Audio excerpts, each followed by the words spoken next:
The book Romans, part 63. I'm Professor Hannes Redlinghuis of the First Assembly of Yafashua in South Africa, Victoria, Montana, also international. Should you require any of my books which I've written, maybe the book What is Your God's Name? It's so important and relevant for the time we are living in, where people is seeking for the truth. We hear the names Yeshua, and we hear the names Yahuwah, Yahushua, and they call him, sometimes they call him Yahweh and Elohim, and so we can just carry on. What do you call him by his name? Because we now know that his name is not Jesus, eh? Alright. Should you be interested? We are currently busy with the study. We're near completion. What is your God's name? Where are we using my book which I've written as a handbook for the study? You can contact me on my WhatsApp number should you be interested in the book. It's +27 international code for South Africa, 0722 367 124. Just go to my website, https://yahvah.co.za, as you can see on the top here. If this is the first time that you are about to participate in the study, you're so very welcome. Please go to part 1, start from the beginning. It's very, very, very important to subscribe to this channel in order to receive the different notifications of all the other studies that we are currently busy with. Please send this link to your friends and family, everybody that's dear to you. Make sure you at least have a pen, notepad, and a 1611 King James Bible, or the Restoration of the Original Sacred Name Bible at hand. We do not associate ourselves with the following people: any Messianic groups, Israel Vision groups, the Hebrew Roots movement, the Sacred Name movement, the Yah movement, Jehovah Witnesses, Seventh-day Adventists, Protestant churches, Catholic churches. We don't belong to we are not affiliated to no church or denomination or organization in the world. We are not a new Hebrew movement. That's the latest. We are a new Hebrew movement. No, you're talking rubbish, man. On the end of the day, we are only a Bible study group, functioning worldwide on internet. That's what we are doing now, is what we are doing every day. We are an end-time Bible study group, and we're making use of the ancient original Hebrew Sacred Name Bible according to the 1618 restoration of the original Sacred Name Bible, which was translated by Dr. Joseph Briant Rottenham. It is not the 1902 corrupted Emphasis Bible. According to the 1860 Restoration Bible, the name Jesus was originally Yafashua, the name God was originally Elohim or Hashim, the name Lord was originally Yahweh, the name of the Holy Spirit was originally the Ruach HaKodesh. It's so important to know these things. I trust that the study today is going to be a blessing to you. In the name of Yahweh, and we are about to continue where we left off yesterday. The book of Romans, chapter 5, again figurative speech, so important. Romans 5 verse 4, and with other words, tribulations works patience, patience works experience, and experience works hope. 5 verse 5, Romans 5:5, and hope maketh not ashamed. If it's the only thing we have is hope, it will never ever shame you. It cannot. Because hope cannot shame us. Because the next line says, because the love of Yahweh Almighty is shared abroad in our hearts. It's not in our hearts. It is in our soul's dimension. This part. From there to there. That's my soul's dimension. That is what's going to live forever and evermore. Hope maketh not ashamed. Why? Because the love the love, the agape love of Yahweh Almighty shed abroad within us. That's why it shows to our hearts. Because the Bible says, Yahweh and Yahweh doesn't dwell in temples made with hands. It says our bodies is the temple of the Ruach HaKodesh, wherein Yahweh dwells and Yahweh. That's why I say, because the love of Yahweh is shed abroad in our soul's dimensions by the Ruach HaKodesh, which is given unto us. Ruach HaKodesh, the Holy Spirit. How do we function as bride of Yahweh? We function under the anointing of the Ruach HaKodesh every day. Every hour. Every minute of our life. Every breath that we take. Every bit of air that we inhale is physically driven by the Ruach HaKodesh. Living in holiness, where Apostle Paul says, whereby nobody will ever see Yahweh if you don't live in holiness. Holiness is the foundation stone upon which we are built. That's why the word says, be holy, for I am holy. Meaning, we need to lay off every day. After we came to repentance, be immersed in the name of Yahweh, we grow equal through the water baptism, have put on our wedding garments as bride of Yahweh, the rest of our lives living in holiness, striving towards holiness. And it's not always just smooth running. Sometimes it's uphills, but after every uphill, there's a downhill. Hallelujah. And Yahweh won't allow us to go through temptations and struggles and persecution if He does not assist us through the blood of Yahweh. Hallelujah.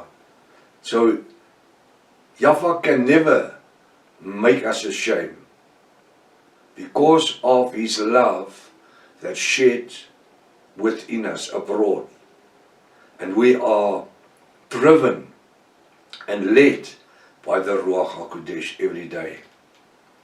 For when we were yet without strength, look at the figurative speech.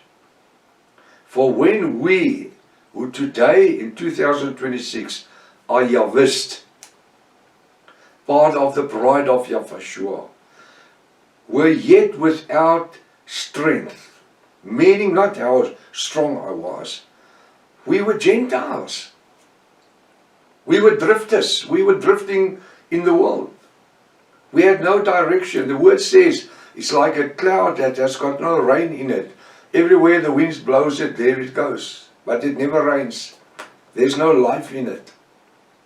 We were like those clouds. We were useless. We were sinners. Even in the world, we didn't even meant anything. Full of sin and unrighteousness. From when we were without strength, we were without strength, without grace, without anything. We were under the impression that only the Hebrew people was about to be saved. Even not understanding that 2,000 years ago that Yahweh Almighty, through the redemption blood of Yahweh, has changed the whole scenario from Old Testament to a New Testament, which specifically made place for the Gentiles to become part of the household of Yahweh Almighty. Because He said, those who were not of my house, now suddenly are part of my household. Those who were not my children, they now through repentance and immersing and living in holiness, they now are called my sons and my daughters. We are kings, sons and priests of Yahweh. We who were Gentiles, who were not even to receive any grace, but it was granted to us by the Father through His Son, that He offer for our sins and our transgressions, and through whose wounds we are healed. There's power in the blood of Yahweh. Hallelujah. For when we were yet without strength,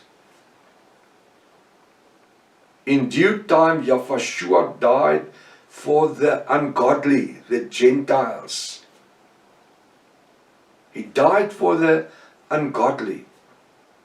I said it before, I'm going to say it again. Yahweh's ministry was for 3 years. 2 years of His ministry, He only ministered to His nation, His people, Daniel's people, the nation of Israel. Yahweh was never born for a sinner's world. He was born for His people. But they accept Him not. 2 years of the 3 years ministry, from where He was immersed to the cross, was 3 years. Not 3.5 years, like the Seventh-day Adventists tried to convince people. 3.5 years. It's not 3.5 years. The Bible said 3 years. So what did He do? He created grace through the blood of Yahweh. After 2 years of preaching the gospel to His people, the Israelites, and they accept Him not. It was them who shouted, "Crucify, crucify Him." But this is your Redeemer, it's your Messiah. We know Him not. We know Him not. Let His blood be upon us and our children and our children's children. That is right into the Great Tribulation. Right to the battle of Armageddon. But in the period from the coming of Yahweh for His bride, at the end of Revelation 3 verse 22. Why Revelation 3 verse 22? Well, that's the church age of Laodicea. The Bible says so. The church age of grace. And the Bible says, at the end of Revelation 3:22, the church age of grace, the door is going to be shut. Revelation 4 verse 1 says there's an open door in heaven. Why? It's where the bride, the bridegroom and the Ruach HaKodesh went in. And then it will be shut. Like in Noah's Ark, in that time. People wanted to force them in. They couldn't. The only way that you can get into heaven from there, if you buy eternal life with your own blood. They will cut your head off. Revelation 6 verse 9. Go and read it. They had to pay with their own blood because of the word of Yahweh, the Bible, and the testimony that they had. Now accepting that Yahweh is the Redeemer, but that does not make them bride. They can't enter into the wedding supper or the wedding occasion. They don't even go to paradise. They go and wait under the altar in heaven of Yahweh Almighty. Whereafter in Revelation 20 verse 4 we will find them. Apostle John writes and he says, and I saw thrones. Go and read Revelation 20 verse 4. I'm just quoting it. He said, and I saw thrones and they sat upon the thrones. It's not those that were beheaded. It is the bride of Yahweh that was drawn away at the end of the age of grace. These things that we are talking now, where the bride was taken away, where we were changed from earthly into a mortal, into immortality, into a heavenly body, meeting Him in the air. Now, after 7 years, 105 days, and I saw thrones, Revelation 20 verse 4, and they sat upon the thrones, the bride, and judgments were given unto them. Who? The bride, that had the wedding garments on, which becomes the judgment garment for the world. And then he says, double point, comma, point. And I saw this throne, and I saw the souls that was beheaded. Listen, go read it. They didn't take the mark on their right hand and forehead. And they lived as kings and sons. They were not kings. They lived as kings and priests. They are not sons. Kings and priests. As the bride doesn't live as we are. And they lived for 1,000 years in heaven, not on earth. Go read Revelation 20, verse 4. Now he says here in Romans 5, verse 6, and when we were yet without strength, that strength means without grace, without the redemption blood, in due time Yahshua died for the ungodly. He died for the sinners. And I'm so glad he died 2,000 years ago and gave his life in order for us in 2026 to have eternal life. Because if he hasn't died and gave his life, we today would still have been astray, wandering around without any direction in our lives. But he's given us a chance. In due time, Yahshua died for the ungodly, the Gentiles. Until tomorrow morning, if his Father's will. Maranatha. Yahshua is coming back again. Hallelujah.